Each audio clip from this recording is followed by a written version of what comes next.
ইসলামী আন্দোলন বাংলাদেশ বান্দরবান জেলা শাখা কর্তৃক আয়োজিত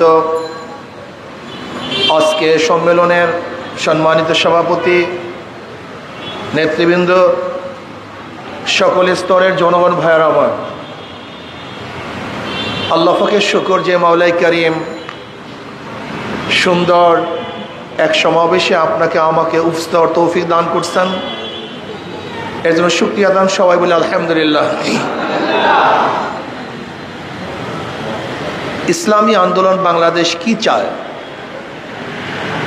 ইসলামী আন্দোলন বাংলাদেশের লক্ষ্য এবং উদ্দেশ্যটা কি আমরা অনেকেই জানি না, আবার কেউ জানি না, ব্যাপারটা এরকম না। অনেকে জানি, অনেকে জানি না। ইসলামী আন্দোলন বাংলাদেশ বিশ্বাস করে শুধু দেশ, দল, নেতা পরিবর্তনের মাধ্যমে মানুষের শান্তি আসতে পারে না। এই দেশ একসময় ব্রিটিশ শোষণ করেছে, বৈষম্য করেছিল। এই বৈষম্যের বিরুদ্ধে এদেশের মানুষ আন্দোলন করেছিল, সংগ্রাম করেছিল, এবং ব্রিটিশদের বিরুদ্ধে প্রথম আন্দোলনের সূচনা করেছিল মুসলমান। আপনারা অনেকেই জানেন না, 1803 ঈসাই সালে যখন ব্রিটিশ দিল্লি দখল করে জাফরের থেকে, তৎকালীন সময় শাহ আব্দুল আজিজ সাহেব রহমতুল্লাহ আলাইহি ঘোষণা দিয়েছিলেন, আজকের থেকে পাক ভারত উপমহাদেশ দারুল ইসলাম নয়, দারুল হরব। ব্রিটিশদের বিরুদ্ধে আন্দোলন করা প্রত্যেকটা মুসলমানদের জন্য ফরজে আইন।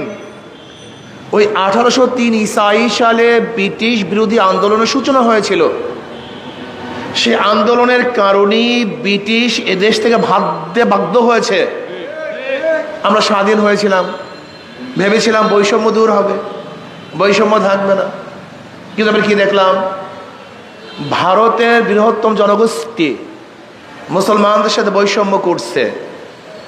আমরা চিন্তা করলাম মুসলমানদের জন্য আলাদা ভূখণ্ডের প্রয়োজন, আলাদা দেশের প্রয়োজন। এই মুসলমানদের আন্দোলনের কারণেই কিন্তু স্বাধীন একটা দেশ পেয়েছিলাম। সেই দেশটার নাম পাকিস্তান। পাকিস্তান কেন করেছিলাম? বৈষম্যের কারণে। বৈষম্য দূর করার জন্যই আমরা পাকিস্তানের পক্ষে আন্দোলন করে একটা রাষ্ট্র কায়েম করেছিলাম, যে রাষ্ট্রের দুইটা মেরু, পশ্চিম পাকিস্তান, পূর্ব পাকিস্তান। এই দুই মেরুর মধ্যে ব্যবধান হলো 1700 কিলোমিটার। এই 1700 কিলোমিটার দূরত্বে দুইটা দেশ ভারত থেকে আলাদা হওয়ার একমাত্র কারণ কি ছিল? ওরাও সংখ্যাগরিষ্ঠ মুসলমান, আমরাও সংখ্যাগরিষ্ঠ মুসলমান। কাজে এই দেশটা মুসলমানদের দেশ। দেশ মুসলমানদের অধিকার সবার, দেশ মুসলমানদের অধিকার সবার। ভাই মাইক কমিয়ে দেন। দেশ মুসলমানদের অধিকার সবার। ভেবেছিলাম বৈষম্য থাকবে না, তবে কি দেখলাম? পশ্চিম পাকিস্তানের লোকগুলি পূর্ব পাকিস্তানের সাথে বৈষম্য করছে। আমরা চিন্তা করলাম বৈষম্য দূর করার জন্য কি দরকার? আমাদের আলাদা ভূখণ্ড হওয়া দরকার, পশ্চিম পাকিস্তানের থেকে ভাগ হওয়া দরকার। আমরা আবারও বৈষম্য দূর করার জন্য একত্রে আন্দোলন করলাম, সংগ্রাম করলাম, স্বাধীন রাষ্ট্র কায়েম করলাম। ভেবেছিলাম বৈষম্য দূর হবে, এবার আর বৈষম্য থাকবে না। স্বাধীনতার আন্দোলনের স্লোগান কি ছিল? সাম্য, মানবিক মর্যাদা, সামাজিক ন্যায় বিচার। সাম্য, বাংলাদেশের প্রত্যেক নাগরিক সমান অধিকার, সবাই সমান অধিকার। সাম্যতা, ঋষি, কামার, মজদুর, চামার, তাঁতি, জেলে, শ্রমিক, মুসলমান, হিন্দু, বৌদ্ধ, খ্রিস্টান, যারাই হোক না কেন, যারা পাহাড়ি নন পাহাড়ি, সবাই সমান অধিকার। ভেবেছিলাম স্বাধীনতা করলেই আমরা মুক্তি পাবো, শান্তি পাবো, বৈষম্য দূর হবে।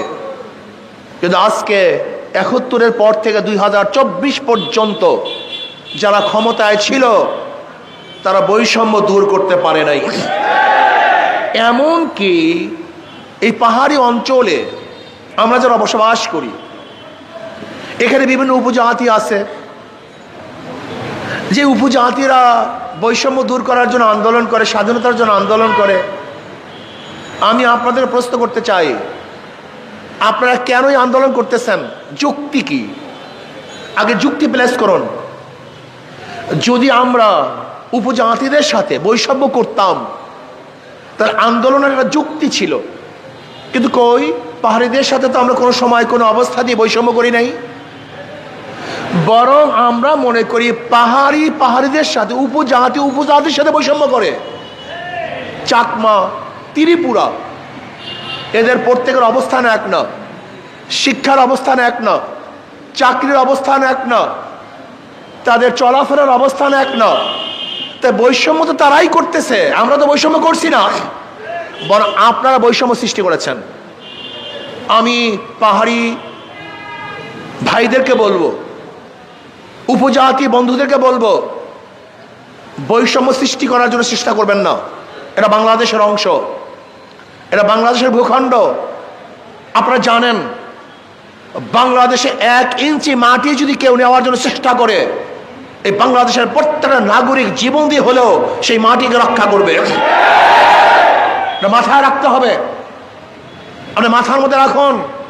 এই আবদ চেষ্টা করবেন এই পাহাড়ি অঞ্চলকে বাংলাদেশের ভূখণ্ডের থেকে আলাদা করতে পারবেন না, করতে দেওয়া হবে না। আজকে বৈষম্য কেন হবে? একই দেশের মধ্যে ভিন্ন আইন কেন চলবে? পাহাড়ি অঞ্চল বাংলাদেশের সংবিধান অনুযায়ী চলতে হবে। এখানে নাগরিকরা যে সুবিধা পাবে, অন্য অঞ্চলের নাগরিকরা একই সুবিধা পাবে। এখানে নাগরিকদের যে অধিকার থাকবে, অন্য জায়গার নাগরিকদের একই অধিকার থাকবে।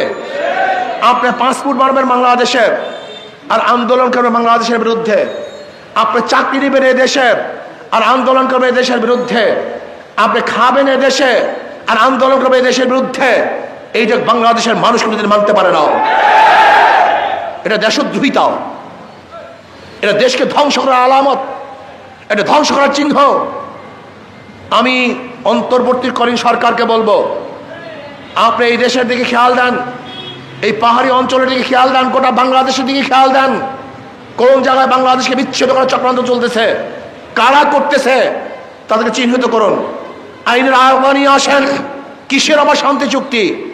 যদি কারোর সাথে বৈষম্য করা হয়, যারা বৈষম্য করবে আমরা সব ঐক্যবদ্ধভাবে তাদের পক্ষে লড়ব। কিন্তু খবরদার, যদি বাংলাদেশের মধ্যে বিশৃঙ্খলা সৃষ্টি করার চক্রান্ত করে, চেষ্টা করে, আমাদের জীবনের শেষ রক্ত দিয়ে হলেও সেইটাকে প্রতিহত করব, আন্দোলন করব, সংগ্রাম করবো ইনশাআল্লাহ। কেন এখানে অন্য এলাকার মানুষ কেন জমি ক্রয় করতে পারবে না? কেন জমি কিনতে পারবে না? যদি উপজাতির সবাই বিভিন্ন এলাকায় গিয়ে জমি কিনতে পারে, তাহলে বরিশালের মানুষ কেন এখানে জমি কিনতে পারবে না? এর কারণটা কি? এই প্রশ্ন আমার থাকবে, এর জবাব দিতে হবে। এখানে চাকরির মধ্যে বৈষম্য চলতেছে। আজকে বাংলাদেশের যারা নাগরিক, এই দেশের নাগরিক, দেখা যায় অঞ্চলের অনেক প্রতিষ্ঠানে ভর্তি হতে পারছে না। তাদের জন্য নির্দিষ্ট হল নাই, নির্দিষ্ট ছাত্রাবাস নাই, চাকরির সুবিধা নাই। কেন এটা হবে? কেন ব্যবসার সুবিধা নাই, চলাফেরার সুবিধা নাই, এখানে বাসস্থানের সুবিধা নাই? এটা আমরা মানতে পারি না। বাংলাদেশের নাগরিক সবাই সমান, কে উপজাতি, কে বৌদ্ধ, কে খ্রিস্টান, কে ইহুদি, কে হিন্দু, কে মুসলমান, এটা দেখার বিষয় নয়। বাংলাদেশের প্রত্যেকটা নাগরিক তাদের অধিকার সমান, সব অধিকার ভোগ করবো আমরা। যদি কোনো নাগরিক হিসেবে বৈষম্য করা হয়, তাহলে আপনি আন্দোলন করতে পারেন, আপনার যৌক্তিক। যদি বৈষম্য যদি না করা হয়, আপনি কেন আন্দোলন করবেন? কেন ডাকাতি করবেন? কেন চুরি করবেন? আজকে শান্তি চুক্তির নামে যে অশান্তি চুক্তি করা হয়েছে, যেখানে পার্বত্য অঞ্চলে সেনা ক্যাম্প ছিল, প্রায় 241টা সেনা ক্যাম্প এখান থেকে হটিয়ে নেওয়া হয়েছে, সরিয়ে নেওয়া হয়েছে। এটা আমরা মানতে পারি না। সেনা ক্যাম্প এখান থেকে যাওয়ার পরই দেখা যায় বিশৃঙ্খলা বেড়ে গেছে, সন্ত্রাসী অবস্থা বেড়ে গেছে। আমি অন্তর্বর্তী সরকারকে বলবো, আপনি সেনাপ্রধানকে নির্দেশ করুন এবং সেনাপ্রধানকে বলবো, আপনি আপনার এই অঞ্চলে সেনাবাহিনীর নির্দেশ করুন যেন 24 ঘন্টার মধ্যে যত অবৈধ অস্ত্র আছে সেই অবৈধ অস্ত্র যেন উদ্ধার করে। যদি না করে, আপনি ব্যর্থ হন, তাহলে বাংলাদেশের মানুষ কিন্তু আপনাকে ছাড়বে না, আপনার বিরুদ্ধে কথা বলতে বাধ্য হবে। কারণ এরা নিরাপত্তা চায়, এরা শান্তি চায়, এরা মুক্তি চায়, এরা নিরাপত্তা ব্যবসা করতে চায়, বাণিজ্য করতে চায়, পড়াশোনা করতে চায়, কৃষিকাজ করতে চায়, তারা এখানে নিরাপত্তায় বসবাস করতে চায়। কাজে আসুন, কোন শান্তি চুক্তির নামে অশান্তি চুক্তি আমরা মানি না। আমরা বাংলাদেশের প্রত্যেকটা নাগরিককে সমান অধিকার দিতে চাই। কোন সাম্প্রদায়িক সম্প্রীতি, সাম্প্রদায়িক বিভেদ আমরা চাই না। আমরা সাম্প্রদায়িক সম্প্রীতি সবসময় রক্ষা করতে চাই। আমরা কি চাই? পাহাড়ের প্রত্যেকটা নাগরিক, উপজাতির প্রত্যেকটা নাগরিক সুশিক্ষা শিক্ষিত হবে, তারা ব্যবসা করবে, বাণিজ্য করবে। আমাদের প্রত্যেকটা জায়গায়, বাংলাদেশের প্রত্যেকটা জায়গায় তারা যোগ্যতা অনুযায়ী চাকরি পাবে, কোঠার ভিত্তিতে নয়। এই কোঠা টোটা আমি মানি না। কিসের কোঠা? কোনো অঞ্চলের জন্য কোনো কোঠা থাকবে না, কোনো গোষ্ঠীর জন্য ভিন্ন কোনো কোঠা থাকবে না, কোনো কোঠা মানি না। এই কোঠার বিরুদ্ধে আন্দোলন করেই তো ফ্যাসিস্টকে তাড়ানো হয়েছে। আবার কিসের কোঠা? কোঠা আমরা মানতে পারি না। কোনো কোঠা নাই। যোগ্যতার ভিত্তিতে চাকরি পাবে, যোগ্যতার ভিত্তিতে প্রতিষ্ঠানে ভর্তি হবে, যোগ্যতার ভিত্তিতে বাংলাদেশে চলাফেরা করবে। এই বাংলাদেশের প্রত্যেকটা নাগরিকের অধিকার সমান থাকতে হবে। কোনো বৈষম্য যদি হয় তাহলে এমন আন্দোলন করা হবে যে আন্দোলনের তবে ইনশাআল্লাহ সমস্ত বৈষম্য দূর হয়ে সাম্যতা রক্ষা হবে ইনশাআল্লাহ। প্রিয় ভাইয়েরা আমার, ঐক্যবদ্ধ থাকেন, ঐক্যবদ্ধ থাকেন। এই 54 বছর পর্যন্ত যারাই ক্ষমতায় ছিল, যেই দলই ক্ষমতায় ছিল, চাই সে আওয়ামী লীগ হোক, বিএনপি হোক, জাতীয় পার্টি হোক, এই বাংলাদেশের পাহাড়ি অঞ্চলের সাথে তারা বৈষম্য করছে। এই বাংলাদেশের নাগরিকের অধিকার তারা প্রদান করতে পারে নাই, বাস্তবায়ন করতে পারে নাই। এটাই বাস্তবতা। শান্তি চুক্তির নামে অশান্তি চুক্তি বাতিল করুন, প্রত্যেকটা নাগরিকের অধিকার সমান করুন, সাম্য, মানবিক মর্যাদা, সামাজিক ন্যায় বিচার প্রতিষ্ঠা করুন। যদি আপনি এটা করতে ব্যর্থ হন তাহলে কিন্তু আন্দোলনের সূচনা হবে ইনশাআল্লাহ। এখান থেকে আন্দোলনের সূচনা হবে। আমরা চাই বৈষম্য দূর করতে, প্রত্যেকটা নাগরিক অধিকার ফিরিয়ে দিতে। এখানে জমি ক্রয় করার জন্য অন্য অন্য অঞ্চলের জন্য যেই আইন, ওই একই আইন এখানে থাকবে। অন্য আইন আমরা চাই না। অন্য অন্য জমিতে মধ্যে যেখানে খাজনা দেওয়া হয়, এখানের জমিও সেখানেই খাজনা দেওয়া হবে। অন্য অন্য জমির যেই খাজনা, এখানে একই খাজনা হবে। অন্য অন্য এলাকায় বাংলাদেশের প্রত্যেকটা নাগরিকের যে অধিকার, পার্বত্য অঞ্চলে একই অধিকার হবে, ভিন্ন কোনো অধিকার দেখতে চাই না। কি আপনারা একমত না দ্বিমত? কারা কারা একমত? হাত তুলে নারায় তাকবীর। আমরা কই বৈষম্য দেখতে চাই না, সবার অধিকার সমান দেখতে চাই। যদি হ্যাঁ এরপরেও বিদেশি কোনো শক্তির ইঙ্গিতে, বিদেশি কোনো শক্তির ইঙ্গিতে যদি এই দেশকে অস্থিতিশীল করার চক্রান্ত করেন, তাহলে ইনশাআল্লাহ আমি ওয়াদা করতেছি, আশ্বস্ত করতেছি, ইনশাআল্লাহ যদি আমাকে প্রয়োজন হয়, আপনারা আমাকে ডাকেন, আপনাদের পাশে আমি আছি ইনশাআল্লাহ। আপনাদের পাশে আমি থাকবো। যে কোনো আন্দোলন সংগ্রামে, যদি ন্যায্য অধিকারের আন্দোলনে আমাকে আপনাদের প্রয়োজন হয়, আমাকে ডাকবেন, আপনাদের পাশে থাকবো, সাথে থাকবো। একই সাথে আন্দোলন করে আমাদের প্রত্যেকের অধিকারকে বাস্তবায়ন করবে ইনশাআল্লাহ। কাজে আসুন, কোনো ভেদাভেদ নাই, পাহাড়ি বাঙালি কোনো ভেদাভেদ নাই। আমরা সবাই বাংলাদেশের নাগরিক। আমরা চাই প্রত্যেকটা ধার্মিক তার ধর্ম পালন করবে, স্বাধীনভাবে ধর্ম পালন করবে। কিন্তু আশ্চর্য বিষয়, এই অঞ্চলে মুসলমানরা তারা কাজ করতে পারে না, তারা এনজিও কাজ করতে পারে না, সাহায্য সহযোগিতা করতে পারে না। অথচ দেখা যায় পূর্ব তিবিরের মতো এই অঞ্চলকেও খ্রিস্টান রাষ্ট্র বানাবার চক্রান্ত চলতেছে। এটা বাংলাদেশের মানুষ মানবে না, মানতে পারে না। সচেতন হন, সচেতন হন। আমরা ঐক্যবদ্ধ হই। যদি ঐক্যবদ্ধ হই তাহলে কাউকে চাঁদা দিতে হবে না, কাউকে চাঁদা দিতে হবে না। আমরা ঐক্যবদ্ধ থাকবো। যে ঐক্যবদ্ধ থাকি, এখানে যাদেরকে বাঙালি বলা হয়, আমি এটা মানি না, যদিও আমি বাংলাদেশের নাগরিক, কিন্তু সামান্য পরিচয়ের জন্য বলতেছি, যাদেরকে বাঙালি বলা হয়, সবাই বাঙালি, সবাই বাংলাদেশি। কিসের বাঙালি? আমরা বাংলাদেশি। শুধু বাঙালি না, এটা ভুল তথ্য। আমরা বাংলাদেশি। এই বাংলাদেশি বলে যাদেরকে চিহ্নিত করা হয়, তাদের সংখ্যা কিন্তু পাহাড়ের অঞ্চলে 52%। কত পার্সেন্ট?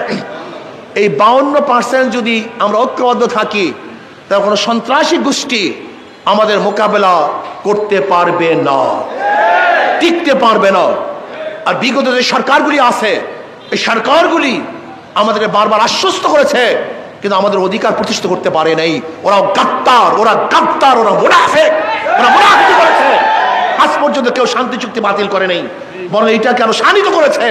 ওরা ক্ষমতায় থাকার জন্য আমাদের যেরকম বলেছেন আমাদের লিডার মুজিব সাহেব, প্রায় 35 না 36 হাজার বাংলাদেশের নাগরিককে সন্ত্রাসী হত্যা করেছে। চিন্তা করতে পারছেন? মাত্র 2000 মানুষ শহীদ হওয়ার কারণে ফ্যাসিস্ট এই দেশ থেকে পালাতে বাধ্য হয়েছে। আর এখানে আমাদের বাংলাদেশের 36,000 নাগরিককে হত্যা করা হয়েছে, অথচ এখনো সন্ত্রাসীরা বুক ফুলিয়ে হাঁটে। এটা মানা চায় না, এটা মানতে পারি না। কাজে আসুন, আমি যত উপজাতি আছে সবাইকে বলবো, আসুন আমরা একত্রিত হয়ে সন্ত্রাসের বিরুদ্ধে লড়াই করি, ডাকাতদের বিরুদ্ধে লড়াই করি, খুনিদের বিরুদ্ধে লড়াই করি, আমরা আমাদের অধিকার বাস্তবায়নের চেষ্টা করি। কাজে আল্লাহ আমাকে এবং আমাদের সবাইকে একই সাথে কাজ করার তৌফিক দান করেন। নির্বাচন পিআর সিস্টেমে নির্বাচন চাই, সংখ্যানুপাতিক হারে নির্বাচন চাই। যে নির্বাচন হবে মার্কায়, কোনো ব্যক্তি কেন, মার্কা থাকবে, ব্যক্তি থাকবে না। মার্কায় মানুষ ভোট দিবে, যেই মার্কায় যেই পার্সেন্টেজে ভোট পাবে ওই মার্কার ওই পরিমাণ প্রতিনিধি সংসদে থাকবে। ধরে নেন আজকে যদি 30% ভোট হাত পাখা মার্কায় পায়, তাহলে তাদের 300 আসনের 90টা আসন সংসদে থাকবে। যদি 1% কেউ ভোট পায়, তাহলে কমপক্ষে তার 3 জন সদস্য সংসদে থাকবে। তাহলে ভোট একটাও মিস ইউজ হবে না, একটা ভোটে নষ্ট হবে না। প্রত্যেক দলের প্রত্যেক আদর্শের মানুষ সংসদে থাকবে।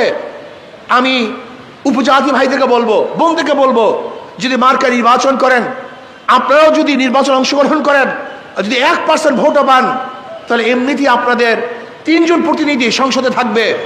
আপনারা আপনাদের বক্তব্য, আপনাদের দাবি সংসদে উপস্থাপন করতে পারবেন, যেখানে পেশি শক্তি থাকবে না, কালো টাকার বাড়াবাড়ি থাকবে না। আমি মনে করি পিআর সিস্টেমের নির্বাচনই এই বাংলাদেশের জন্য নিরাপদ এক নির্বাচন, এবং যেখানে আর ফ্যাসিস্ট তৈরি হবে না, জাতীয় সরকার গঠন হবে। আমরা পিআর সিস্টেম নির্বাচন চাই, ঐক্যবদ্ধ থাকতে চাই, ঐক্যবদ্ধভাবে এই বাংলাদেশের ভূখণ্ডকে রক্ষা করতে চাই, ঐক্যবদ্ধভাবে আমাদের অধিকারকে বাস্তবায়ন করতে চাই, ঐক্যবদ্ধভাবে বৈষম্য দূর করতে চাই। কাজে আল্লাহ এবং যে সমস্ত বৈষম্য আইনগুলি পার্বত্য অঞ্চলে আছে, সমস্ত বৈষম্য আইন আমরা দূর করতে চাই, একটা আইনও রাখতে চাই না। অন্য অঞ্চলের জন্য যে আইন হবে, পার্বত্য অঞ্চলের জন্য একই আইন হবে, অন্য কোনো আইন চাই না। আল্লাহ আমাকে এবং আমাদের সবাইকে ঐক্যবদ্ধ আন্দোলন করার তৌফিক দান করে।